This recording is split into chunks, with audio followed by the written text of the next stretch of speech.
The morning sun was bright, and the sound of footsteps filled the wooden floor of the dojo. It was an ordinary day of training. The young students laughed, stretched, and talked loudly before the class began. They wore their white uniforms with pride. For them, this was a place of strength, discipline, and respect.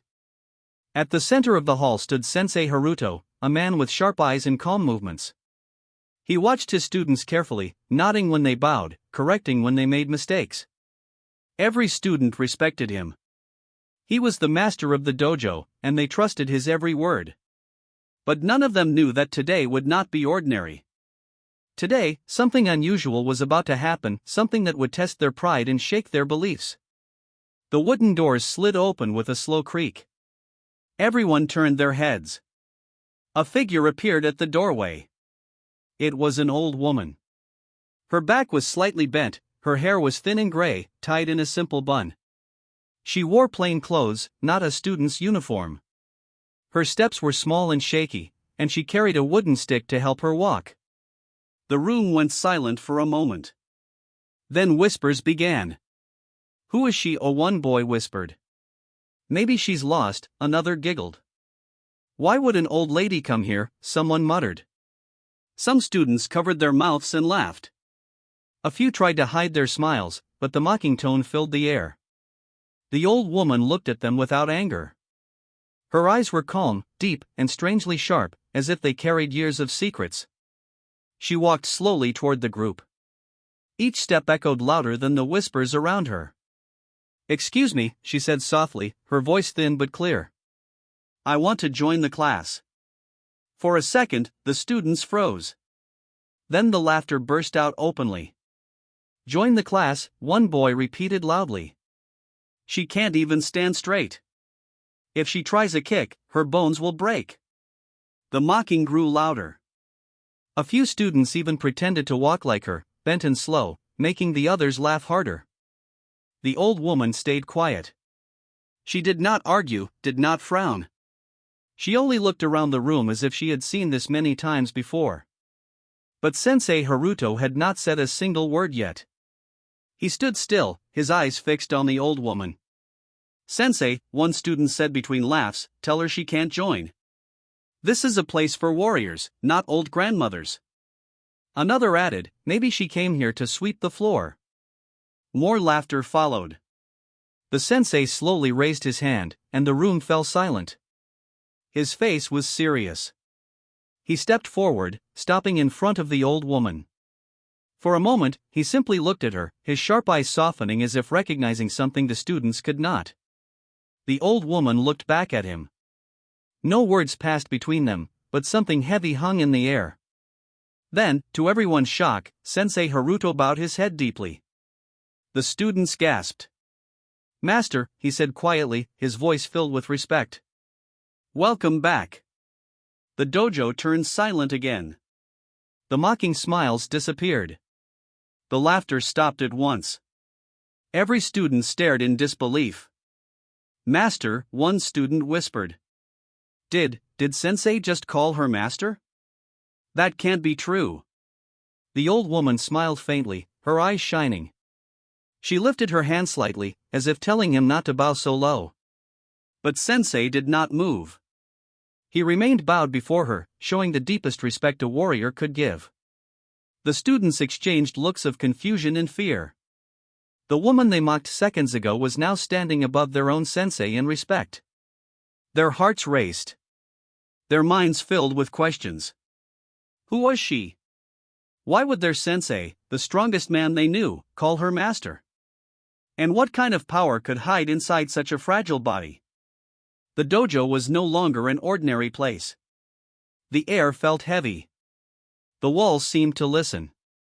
Every eye was now on the old woman, but none dared to laugh anymore. The ordinary day had just turned into something unforgettable. And the students were about to learn a lesson they would never forget. The dojo was frozen in silence. No one moved, no one spoke. The young students could not believe what they had just seen. Their strong and fearless sensei, the man they admired the most, was bowing to the old woman they had mocked only seconds ago.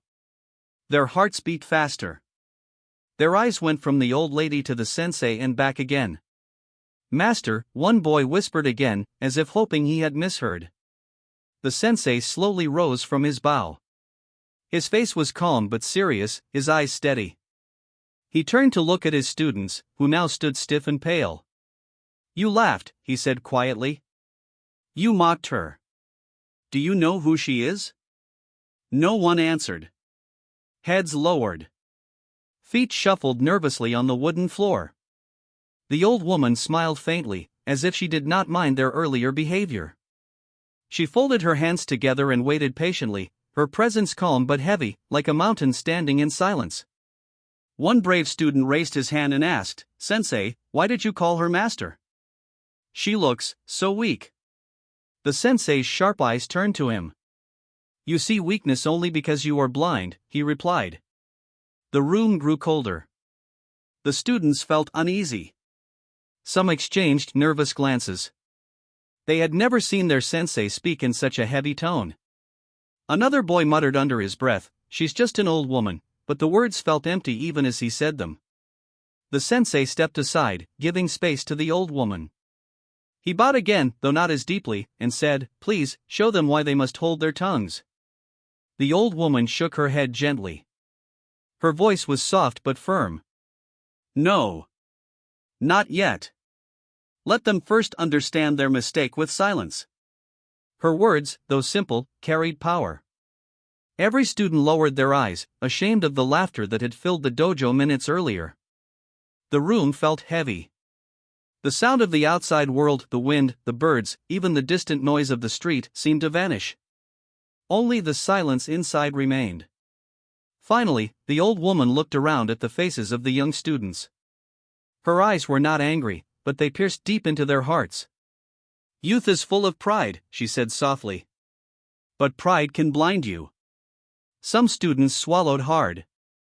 Their cheeks grew hot with guilt. The sensei nodded slowly. "She is not here by mistake. She has come to teach you something no book, no kata, and no fight can ever teach." The students listened, though confusion still clouded their minds. Who was she? What was this lesson that even their sensei respected so much? Then, the old woman took a slow breath. It was so soft, so ordinary, and yet the air in the room seemed to shift. A strange stillness spread, as if the walls themselves leaned in to listen. Every student felt it, something invisible but powerful, something they could not explain. Their bodies stiffened. Their hearts trembled. The mocking laughter from earlier now felt like a distant memory, something foolish, something shameful. The old woman looked at them once more. "You will learn," she whispered. "But first, you must unlearn." The students could not move. Their eyes were locked on her. And in that silence, every one of them knew this was not an ordinary old lady. This was someone dangerous. Someone powerful. Someone far beyond their understanding. The dojo, once filled with noise and pride, was now a temple of silence and fear. And the lesson had only just begun. The dojo was silent, yet the students' minds were loud. Questions rushed through their heads. Who was she? Why did their sensei call her master? How could someone so old, so fragile, carry such an aura of fear and respect? The old woman stood calmly in the center. She had not raised her voice. She had not shown her strength. Still, the air around her felt heavy. Finally, Sensei Haruto broke the silence. His voice was low but clear. "You see wrinkles.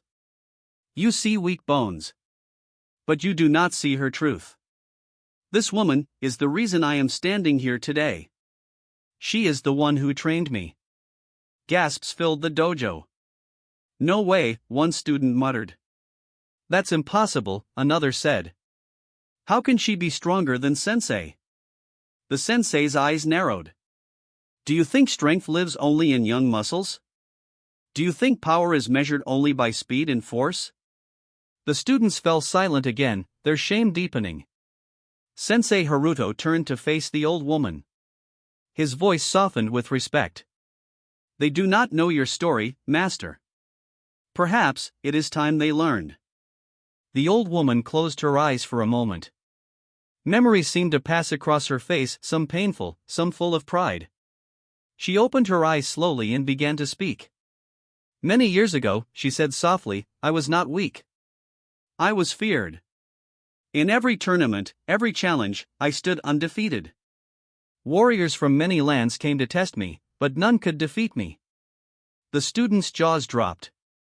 It was difficult to imagine this bent, gray-haired lady as a warrior, let alone an undefeated one. She continued, but I was not proud of my victories. For me, martial arts was never about showing power. It was about discipline, respect, and balance. Those who fought me left not with broken bones, but with broken pride. And from that broken pride, they learned. Her words struck the students deeply. One boy whispered, she sounds like a legend. The old woman's voice grew quieter, as if her past still carried weight. But one day, I disappeared. I walked away from tournaments, from fame, from the world. People forgot me. They believed I had grown old, weak, useless. Her eyes moved across the young faces in front of her. And today, you believe the same. The students felt their stomachs twist with guilt. Sensei Haruto stepped forward. When I was young, I too was arrogant, full of pride. And I too mocked those I thought were weaker. Until I met her. The students looked at him in shock. Their strong sensei, who they thought had always been wise, was once just like them. I fought her, he admitted. And I lost, again and again. She showed me that true strength is not in the fist, but in the spirit. Without her, there would be no dojo. Without her, there would be no me. The weight of his words crushed the student's pride. The old woman smiled faintly. I did not come here to humiliate you. I came here to remind you what martial arts truly means. And sometimes, the best lesson begins with shame. For a moment, no one spoke. The students' earlier laughter now felt like poison in their throats. Then one bold student, still filled with doubt, stepped forward. His eyes burned with stubbornness. If she is really as great as you say, then let her prove it. Let her fight me.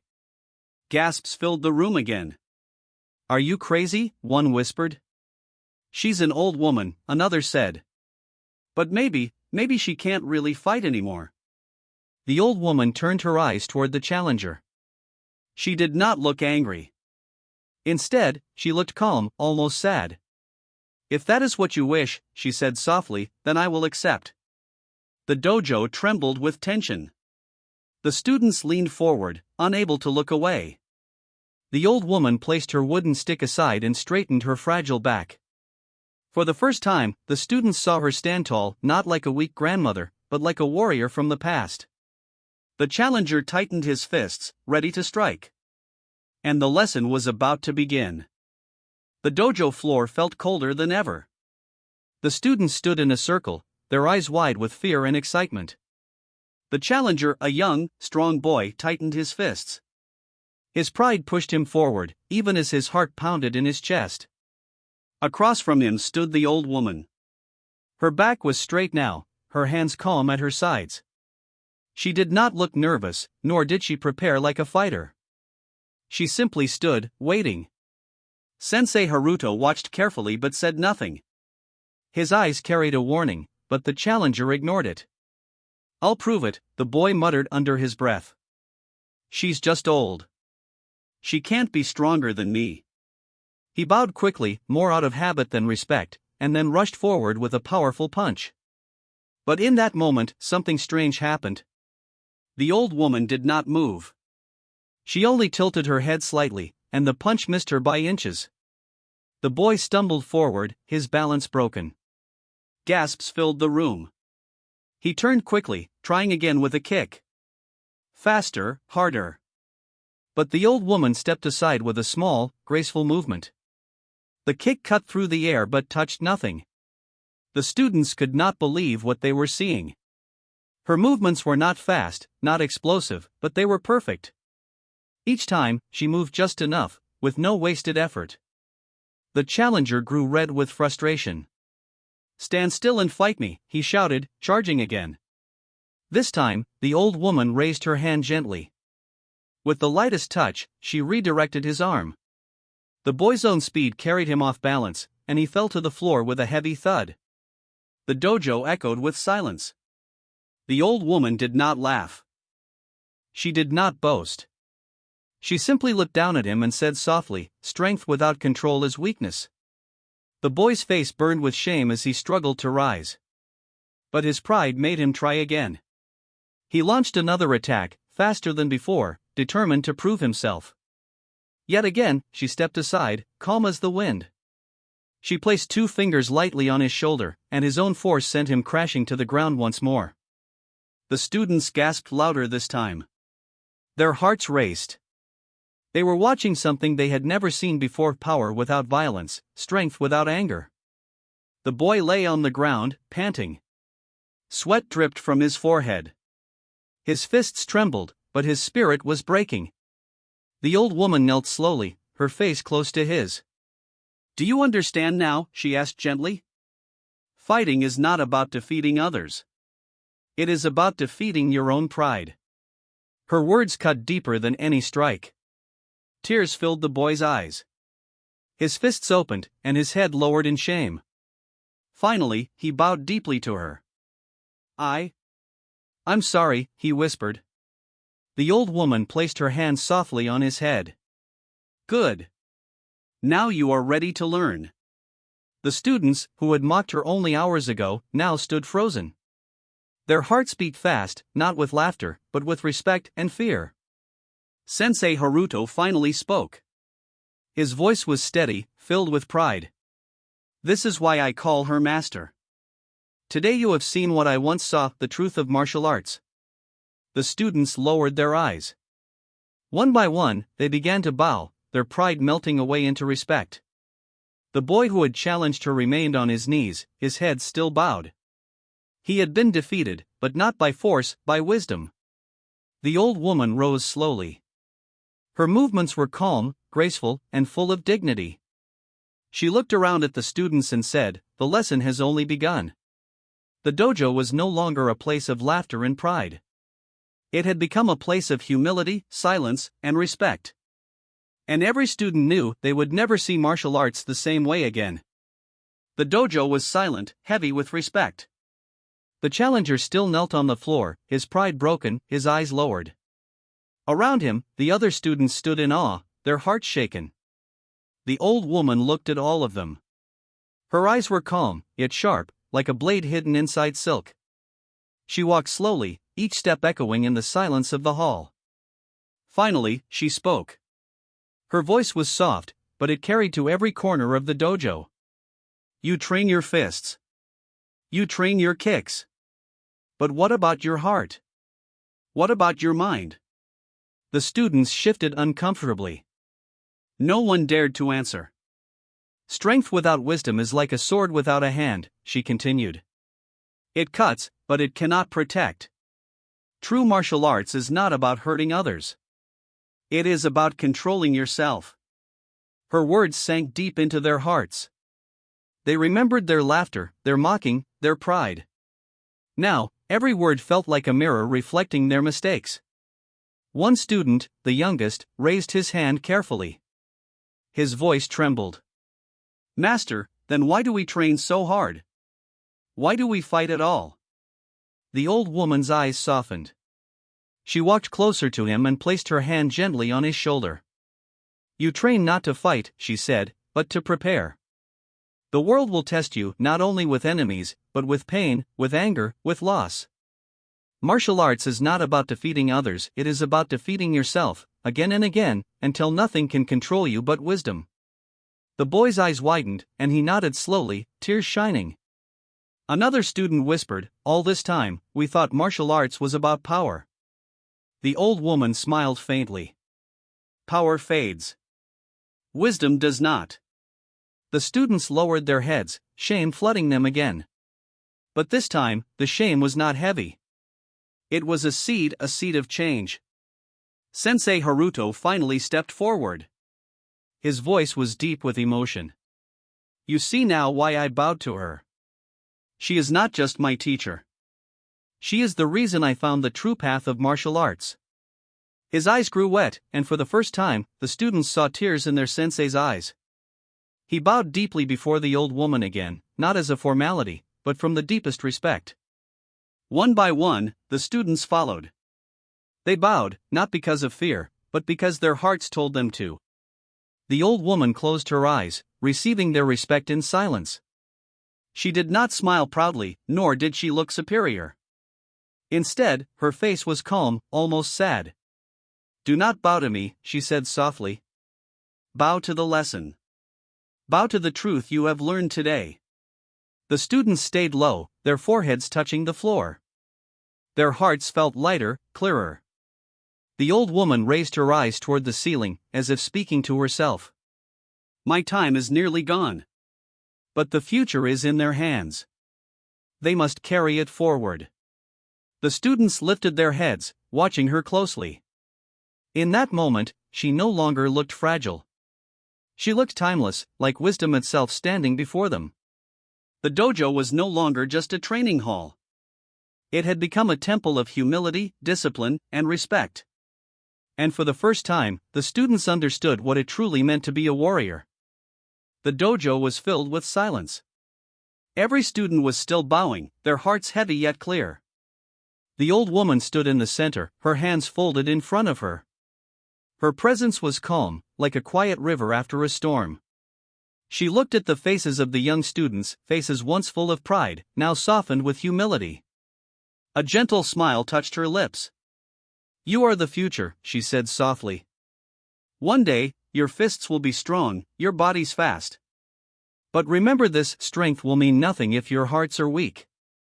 Carry respect with you, always." The students nodded, their eyes shining. Some wiped tears from their faces. They had laughed at her once, but now, they could not even meet her eyes without bowing again. Sensei Haruto stepped forward, his voice filled with deep emotion. "Today, you did not only learn martial arts. You learned humanity. You learned what it means to respect life itself." He turned to his students, his gaze firm. "Never forget this day.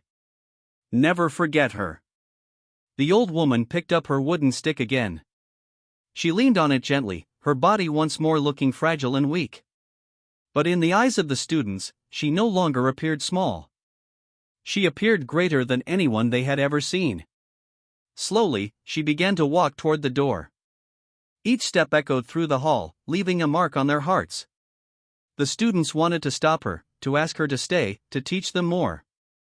But something inside told them that her lesson was complete. At the doorway, she turned back one last time. Her eyes, soft and wise, looked at them as if blessing each soul in the room. She raised her hand slightly and whispered, "Do not mock the weak. One day, you may bow before them." With that, she stepped outside. The wooden doors slid shut behind her. The dojo remained still. No one spoke. The air was heavy with respect. Finally, one student whispered, almost to himself, "We mocked her once." Another finished softly, "But now, she will always be master." The students bowed again, this time not out of shame, but out of love and respect. And from that day forward, none of them ever forgot the lesson of the old woman, the true master of martial arts.